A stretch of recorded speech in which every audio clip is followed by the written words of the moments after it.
Bonjour et bienvenue dans un nouvel épisode de Comics Code dans lequel on va passer en revue les nouveautés à apparaître en septembre.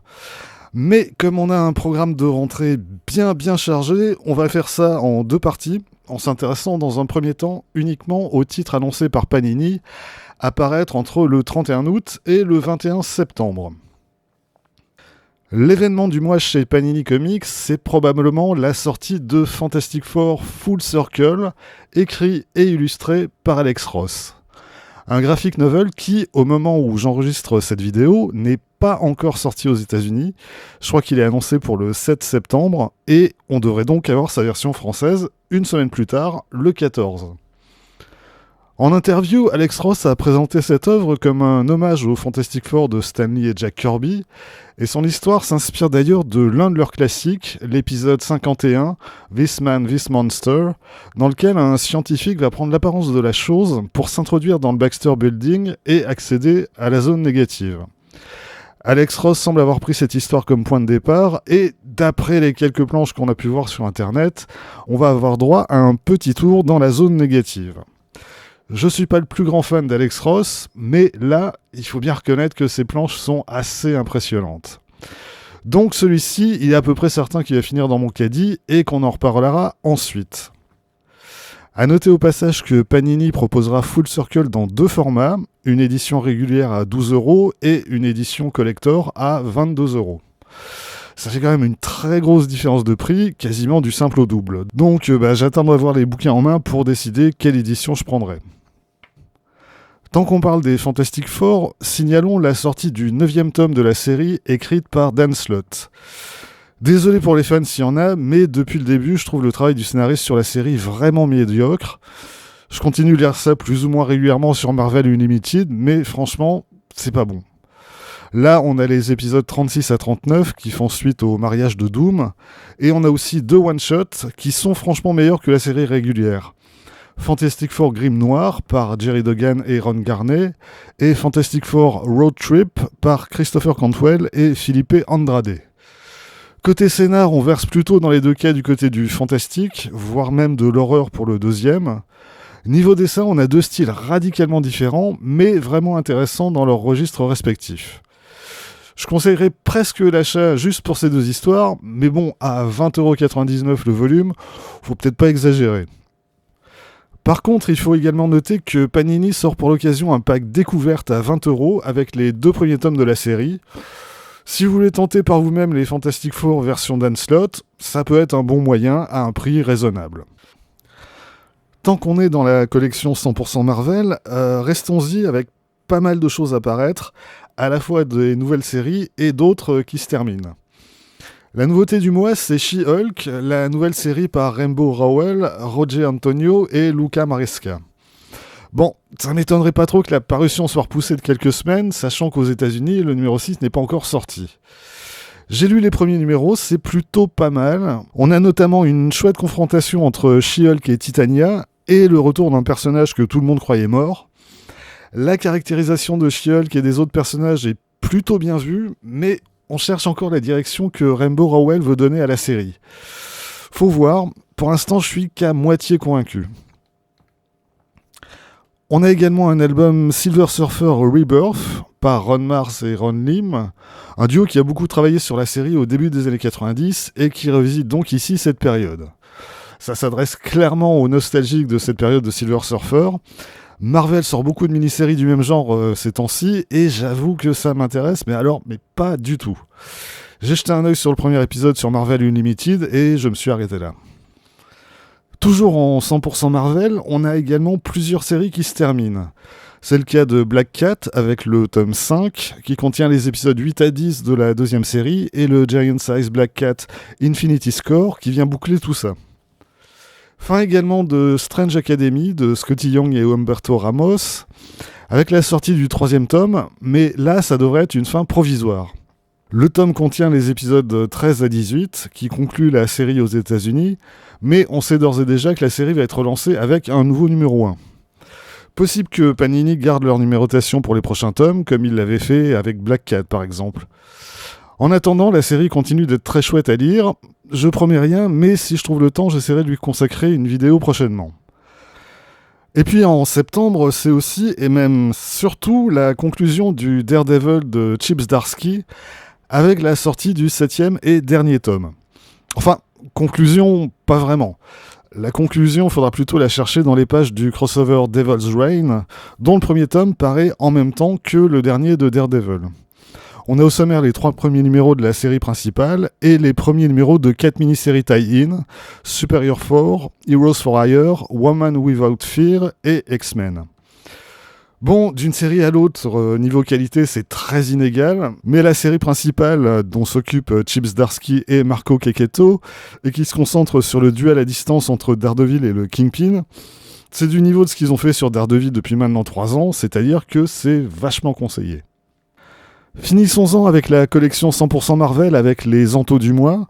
Marvel numéro 9 avec 4 épisodes d'Amazing Spider-Man accompagnés d'Avengers, Avengers Forever, Iron Man et Thor. Et Reign of X numéro 19 et 20 avec notamment la conclusion de la mini The Trial of Magneto. Et puisqu'on parle des X-Men, passons à la collection Marvel Deluxe, où vont ressortir les premiers épisodes des X-Men et des New Mutants qui étaient précédemment parus dans Dawn of X. Chaque tome réunit les 12 premiers numéros de chaque série. Est-ce qu'il y a un intérêt à lire seulement telle ou telle série X en ignorant les autres ? Depuis le relaunch par Jonathan Hickman, les séries sont tellement interconnectées que ça me paraît quand même compliqué. Si on prend la série X-Men par exemple, la plupart des histoires tiennent en un seul épisode et Jonathan Hickman y balance différents concepts qu'il ne développe pas mais qui seront ensuite repris par d'autres scénaristes dans d'autres séries. Et du coup, si on se limite à la lecture de ces seuls épisodes de X-Men, c'est pas terrible. C'est souvent très beau parce qu'on y retrouve des artistes comme Herbie Silva, Mahmoud Asrar ou Lenny Francissiou, mais côté scénario, rien n'est jamais résolu. Pour les New Mutants, le truc un peu bizarre dans les premiers épisodes, c'est qu'on a en alternance 2 histoires différentes, réalisées par 2 équipes différentes, Hickman et Rod Reis d'un côté, Ed Brisson et Flaviano de l'autre. Dans l'ensemble, c'est pas mal du tout, mais le découpage de la série est quand même assez curieux.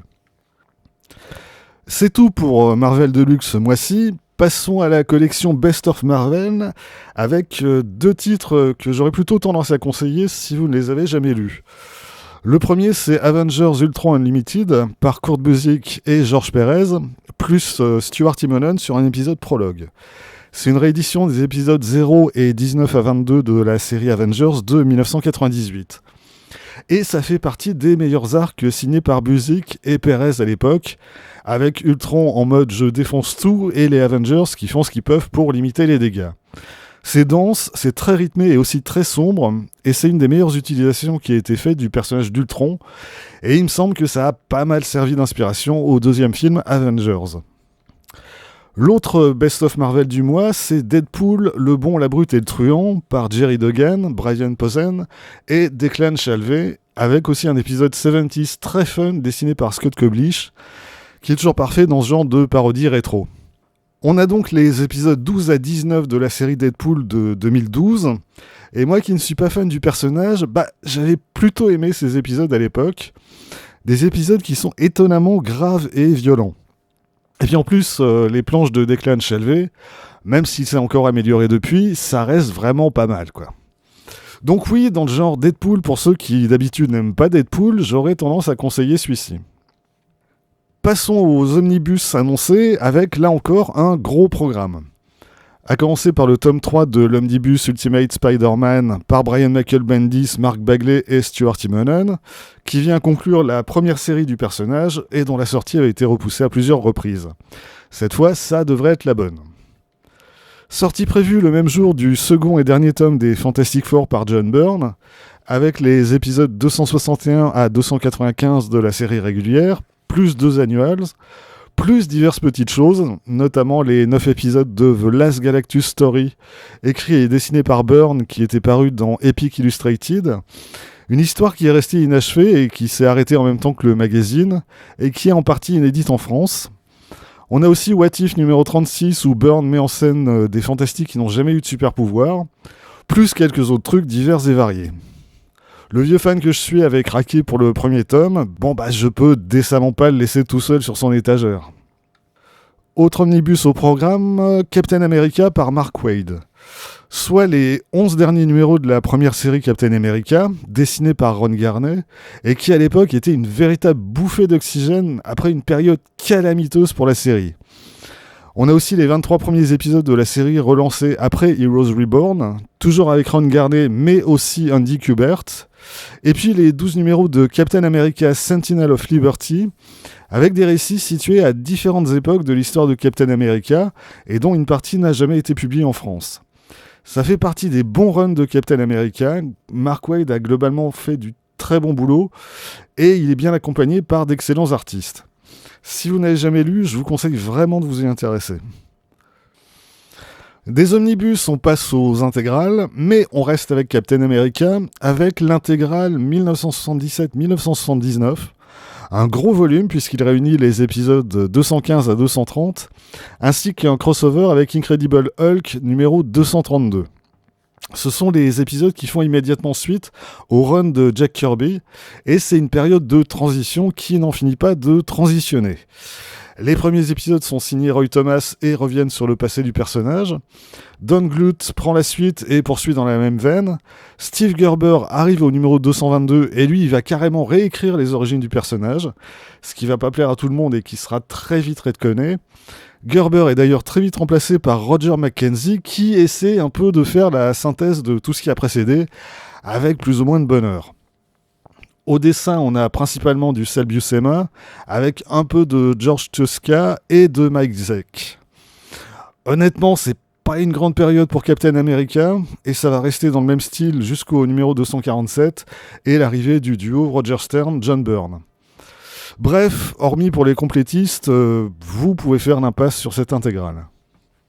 Même chose pour Spider-Woman, l'intégrale 1978-1980, avec les épisodes 9 à 25 de la série, écrit par Mark Grunwald puis Michael Fleischer, et dessiné par un Carmine Infantino fatigué et en roue libre, puis un Frank Springer égal à lui-même, donc pas terrible, un Trevor Von Eeden relativement sobre, et sur le dernier numéro, Steve Leialoha, de loin celui qui fait le meilleur boulot.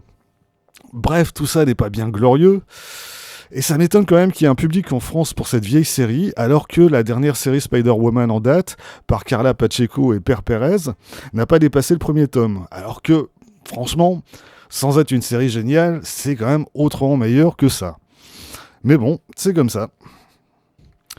Troisième intégrale du mois, et là je me rends compte que c'est pas moi qui vais vous faire dépenser du pognon sur les intégrales ce mois-ci. Warlock and the Infinity Watch, l'intégrale 1992-1993, écrit par Jim Starlin, dessiné par Angel Medina, Rick Leonardi et Tom Raney. La série avait été lancée à l'époque par Marvel dans la foulée de Infinity Gauntlet, et ça n'a absolument aucune espèce d'intérêt. C'est Jim Starlin qui revient cachetonner chez Marvel et qui pond au kilomètre du cosmique générique et qui recycle en permanence les mêmes personnages et les mêmes situations. À l'époque, j'avais acheté les premiers numéros en VO et j'ai arrêté très vite. Alors, 30 ans plus tard, il est hors de question que je m'inflige ça à nouveau. Et sinon, Panini Comics semble prévoir la sortie de 4 intégrales supplémentaires le 28 septembre prochain.